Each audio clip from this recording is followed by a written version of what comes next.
Hello everyone and welcome back for another Payday 3 news update. If it's not welcome back, feel free to click the subscribe button to stay up to date with all future content on the channel. And while you're down there, please feel free to hit the like button if you like this kind of content and drop a comment to let me know what you think about what happens in the video, as it really helps push the video out there and get more people watching. But we are catching up very briefly on the Dragan Files things that have been happening over the last week or two. There was an ARG puzzle that some members of the Payday community got together to solve. A couple of hiccups along the way. I think something was set the wrong way, so people didn't solve it as quickly as they could have done. But it's all been solved now and apparently provides us with some extra information about Pearl, who I main in Payday 3, so it'd be cool to see more about what her actual character is. So we'll see what that has to say, because I've not looked yet. On top of that, we also have this little teaser, which we'll just start with to begin with. And it looks like we've got some filming going on for a new Dragan Files video.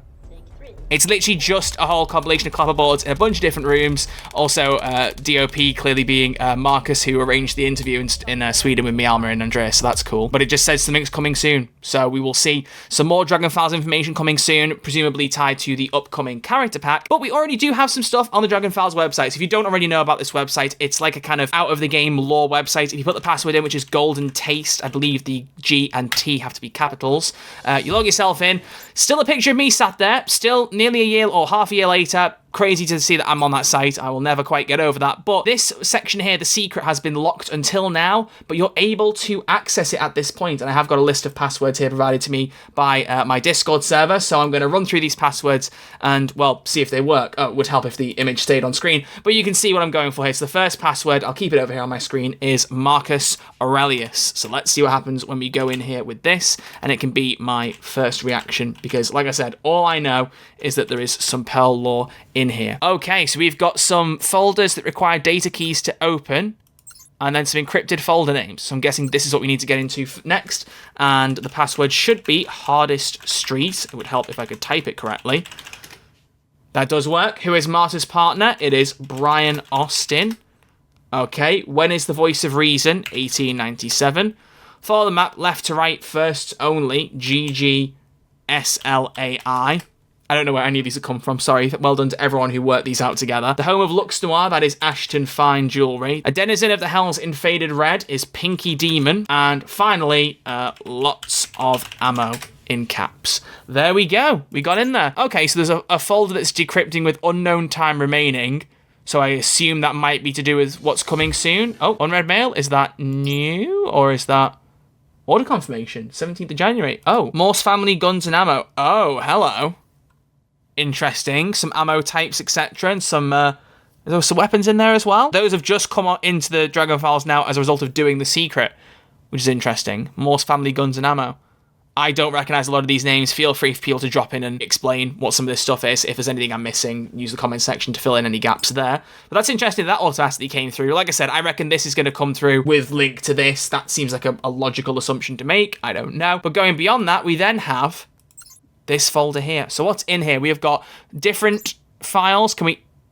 That's not... Oh, okay. I was going to say, it's not me. Come on. Case number... Oh, Violet Spencer is the client name. So is this Pearl then? Oh, yeah. There are no prior reports of such issues during the family's time living on Pearl Street.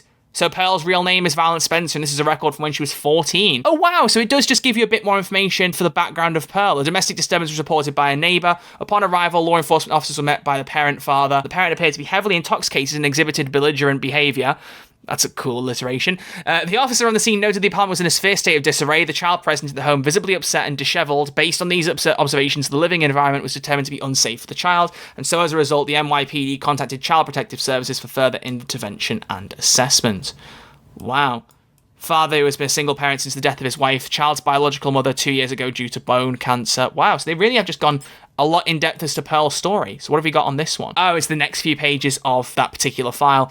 So the primary concerns include parental neglect, unsafe living environment, and psychological abuse. Allegations center on concerns outlined above. Yeah, okay. Reported parental neglect compounded. Yeah, so it just means that she's had a very, very rough upbringing. Child has a documented history of truancy, fighting, theft, and vandalism. Although her grades in attendance are low, teacher agrees she demonstrates a high degree of intelligence. So smart kid, but doesn't want to be in school. The child has also acquired the nickname Pearl. Unclear whether this nickname refers to her previous residence on Pearl Street or to her pale complexion, as she is Caucasian in a predominantly black and Latino school. It's not even determined whether the child perceives this nickname as derogatory. Well, you find out long term that she doesn't think it's derogatory, or at the very least owns the nickname. Maybe an Emperor situation in Baldur's Gate 3, who knows? Yeah, I tied it to Baldur's Gate 3. Allow it, you know what I'm like by now. She exhibits a guarded nature, profound distrust of authority figures, perfect for the Payday gang, and a tendency towards manipulation. Based on observations, her social manipulation is unusually subtle, nuanced, and well constructed for someone of her age. The loss of her mother, the decline in her father's stability, and the transition from a comfortable life to one of poverty have profoundly impacted the child's personality. She got friends across all ethnicities, soon being drawn to those who were deemed as outcasts. Yeah, so you got a lot of different bits here. This is really, really cool. I kind of talked about this a bit when Dragon Files came out, and I said it was really cool to have this extra outside of the game information for Payday 3, and this is the kind of thing that I like building on it, you know? I mean, I was never the most invested. Like, I understood Payday 2's story to an extent, and followed it along and kind of knew where we were going, but a lot of the finer details were often lost to me. But seeing things like this, where you get a bit more information about characters, where we have been asking, you know, who are these people? Tell us about them.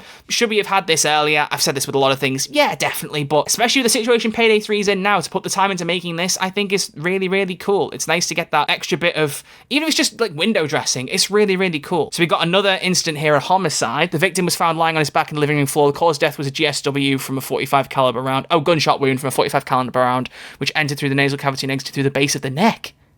What? Ugh. That's like a...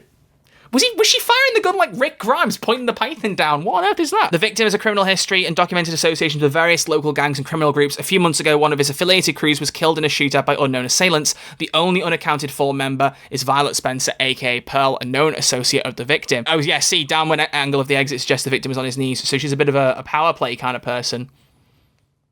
Okay, fair enough. And then, yes, some evidence collected. Wow, so that's just really nice to get a bit more information about Pearl. There were two characters added in Payday 3. I'm sure you know where the other one's going in a second, but there were two people in particular where everyone just went, who are these people? Who are they? One was Pearl, and the other, still to really get a lot of information, but maybe will come through, is Beckett. Who's Beckett? We keep asking this. Maybe we'll get information considering we got this for Pearl. But that's really cool. I really like that we've got a bit more information about her as a character. You know, it's not suddenly fixing the game and adding something cool to the game that people are waiting for, but it's that extra bit of lore that, like, you know, I don't imagine takes that long to arrange. Maybe it does, I don't know. But it's just that extra bit of love, and it's what I've said further. The devs care about Payday 3 regardless of the situation they find themselves in, thanks to higher-ups. I'm saying no more. I don't want to keep plaguing every video with that because it's really not worth it. You know, Noli said a similar point in his new video. I would rather focus on the positives where I can, and that is true. But I like that you just get to see the devs putting in that kind of love in giving us more information about the characters. That means a lot. And I like seeing that. We still do have this folder here, Don't Open, which we cannot get in. So I don't know if that's tied to this secret. Considering we have this folder that's decrypting, I think this is probably tied to the character. And maybe this isn't. I don't know, but do bear in mind we still have the Prospect 3 folder that has not been accessible since it was first visible when Dragon Files went out in June last year, so I'm assuming that might also open too. So who knows, maybe Don't Open will open at the same time. We will find out. But either way, that's everything we know about the Dragon Files stuff so far. So we got that little trailer, we got a bit of extra Pearl lore, and that's it. When will we get the next thing? We'll just have to wait and see. As I've said, don't expect us to get an update for Payday 3 until February, but I like that they're at least giving us a bit of Pearl lore in the meantime. I think it's cool to keep this site updated and keep adding things to it, so you'll get no complaints from me on that front. I think that really is quite nice. Whenever the next thing is, I will update you as always. As you know by this point, hopefully we've got 2 videos a week, one being non-Payday and one being Payday. So if something does go out before Friday next week, I'll probably wait and collate it all on the Friday next week. So do keep an eye out. I'm enjoying doing the non-Payday content in between. It allows me to mix things up and just kind of think in different ways and do different kinds of videos, and I'm really enjoying it. If you have been enjoying them as well, thank you. I appreciate that greatly. But we'll wrap it up here. That's everything that I want to talk about, because, I mean, as far as I'm concerned, nothing else has changed. You've still got all these memeable dragon photos, which I think are really cool. Including these. I mean, we covered these last year, but I still love their actual images from when the actor, Dragomir, I don't know how to say his surname, so I won't butcher it, but Dragon's actor actually robbed a bank in real life. I love that they actually put that into the lore. I think that's just such a cool bit of attention to detail. And I mean, hell, again, never going to get over that. But there you go. That'll cover it from me. Thank you all very much for watching. If you've enjoyed the video, as always, make sure you drop a thumbs up and click subscribe to stay up to date with all future Payday 3 content and anything else that I put out on the channel. But I'll see you all next Friday for some more Payday 3 stuff, hopefully, assuming we get more in the meantime. But thank you all for watching, and I'll see you all very soon with a new video. Look after yourselves, stay safe, and have a good weekend. Take care.